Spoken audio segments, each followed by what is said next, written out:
علامه شیخ الاسلام ابن تیمیه رحمه الله نه امام سیوطي نقل کوي هغه وی دا ډېر مهم علم ده ځکه علم په سبب باندې علم په مسبب باندې راولي علم په سبب علم په مسبب باندې راولي نو دا ډېر مهم علم د علم د اسبابو د نزولو که چاته علم د اسبابو د نزول نه وي نو دی د آیات ترجمه غلطه کوي او په هدف نه پوهیږي بی مثال راوړی ده دو صحابه ول طالبانو یو عثمان ابن مزعون نومیده یو عمرو ابن معدی کروب نومیده دا دواړه صحابه چې ول دوی به ویلې دا شراب څه دي دا حلال دي صحابه ول استدلال به له آیات نه کو له دغه آیات نه لیس علی الذین آمنوا وعملوا الصالحات جناح فیما طعموا له دې آیات نه به استدلال کو ګناه نسته د پغه کسانو چې ایمان یې راوړي او عملونه صالح کوي فیما طعموا نو کله چې په هغه باندې پوه سول د دې آیات په شان نزول چې پوه سول بیا دوی پوه سول چې نه دا خو داسې نه ده دا اصل کې د آیات شان نزول داسې و طالبانو دا د شرابو حرمت د بدر د احد په جهاد کې نو نازل سوی په هغه سهار باندې چې د احد جهاد کې صحابه شهیدان سول په دغه سهار هم صحابه او شراب خوړلي وو حرام نه ول په دې زمانه کې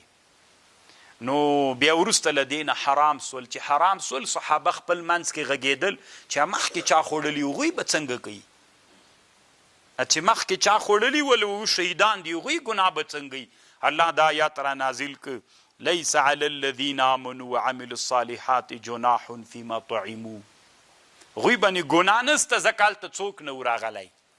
حرمت نه و راغلی نو شانې نزول د چې واورېده اوس پوه سولې چې دا مطلق نه ده دا تنادي چا په حق کې ده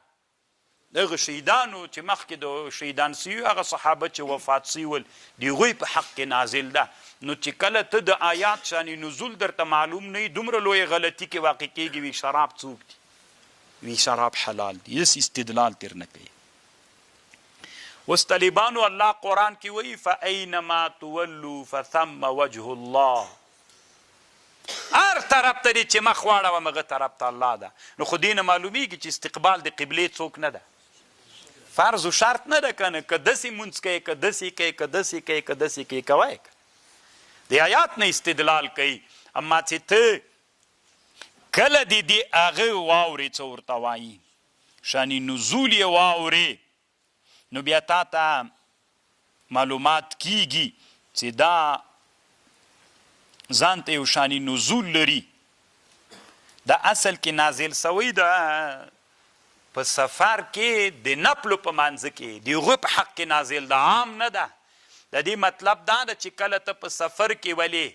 او نفل مونځ دې کو نو فاینما تولوا فثم وجه الله هر طرف ته چې زه تی مخ واړو مونځ کوه پروا نه کوي خبر باندې پوه شولی یا مثلا ان الصفا والمروه من شعائر الله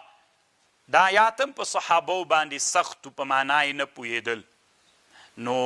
اصلي شان نزول نه ورته معلوم چې شان نزول ورته معلوم سو په د دې آیات په معنا باندې پوه سول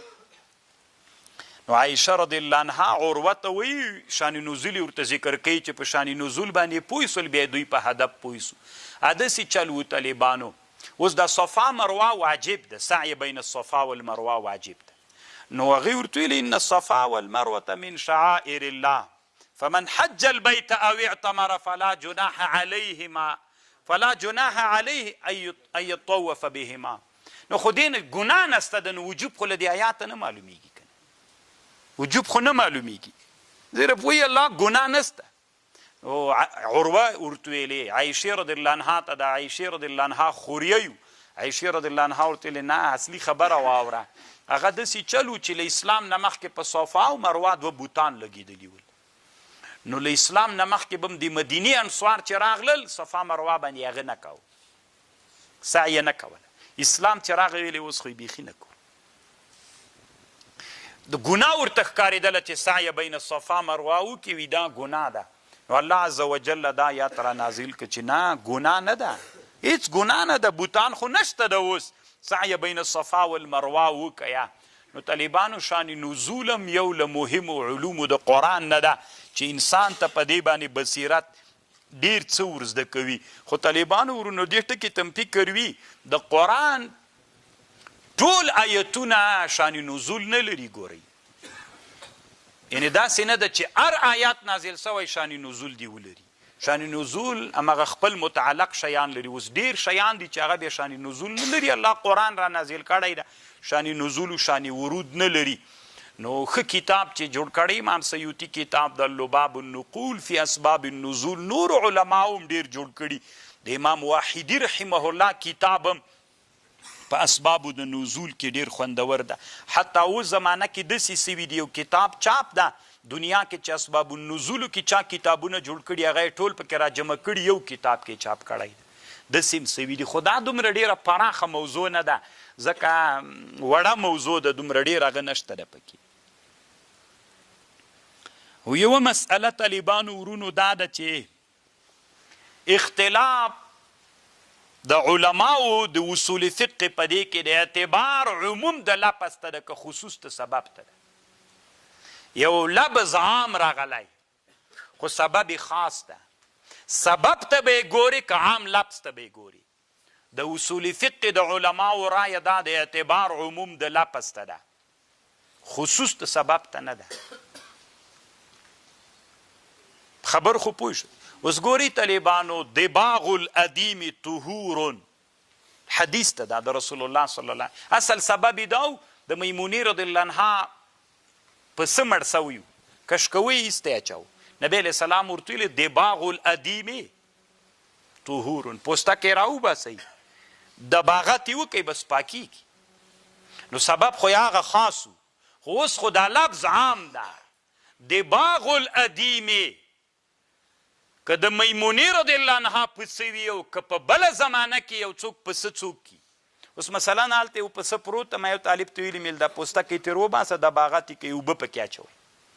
یا جای نماز تر جوړ کوي مونځ پې باندې کوي. ته ما ته دلیل میل دباغ الادیم طهورون. نو ته ما ته ویل چې دا خو دا دباغ الادیم طهورون د دې سبب خو خاص د میمونې رضی خصوص ته سبب ته اعتبار نه د عموم د لفظ ته اعتبار. خبر پوه شئ دا د اصول فقه د علماو رایه ده.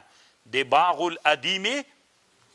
طهورون دې ته اعتبار ده اصل کې. نو دا د اصول فقه د علماو رایه ده او د اصول فقه علما په دې باندې ډیر بحث کوي. او صحابه رضی الله عنهم چې ول هغوی به هم دې ته اعتبار ورکاو. محمد بن کعب القرزي وی قال سعید وی سعید المقبوري وی ان فی بعض کتب الله ان لله عبادا، دا الله داسې بندگان دي زبې ډېرې خوږې دي له شاتو نه، خو زړونه طالبانو ډېر سخت ترخه دي. په ظاهره باندې به یې پوستکي د میږو اغوستلي وي. دین به طالبانو په دنیا باندې بدلوي. دا محمد ابن کعب سعید مقبوري ته ویلې دا خو په کتاب د الله کې سته که نه. ومن الناس من یعجبک قوله فی الحیا. هغه ورته ویلي دا خو سته قرآن کې دا ماته معلومه ده چې د چا په حق کې نازل سوی ده. هغه ورته ویلي دا څه کوي د چا په حق کې نازل سوی ده، خصوص ته سبب ته اعتبار نه ده، عموم د لفظ ته اعتبار ده. یعنې په صحابو کې هم دا و. نو امام سیوطي دلته چونکې دا د اصول فقه مسئله ده اوس خو دلته یې راوړي د صحابو هم له دې نه او کوم صحابو چې عموم د لفظ ته اعتبار ورکړی دا باندې ډېر بحث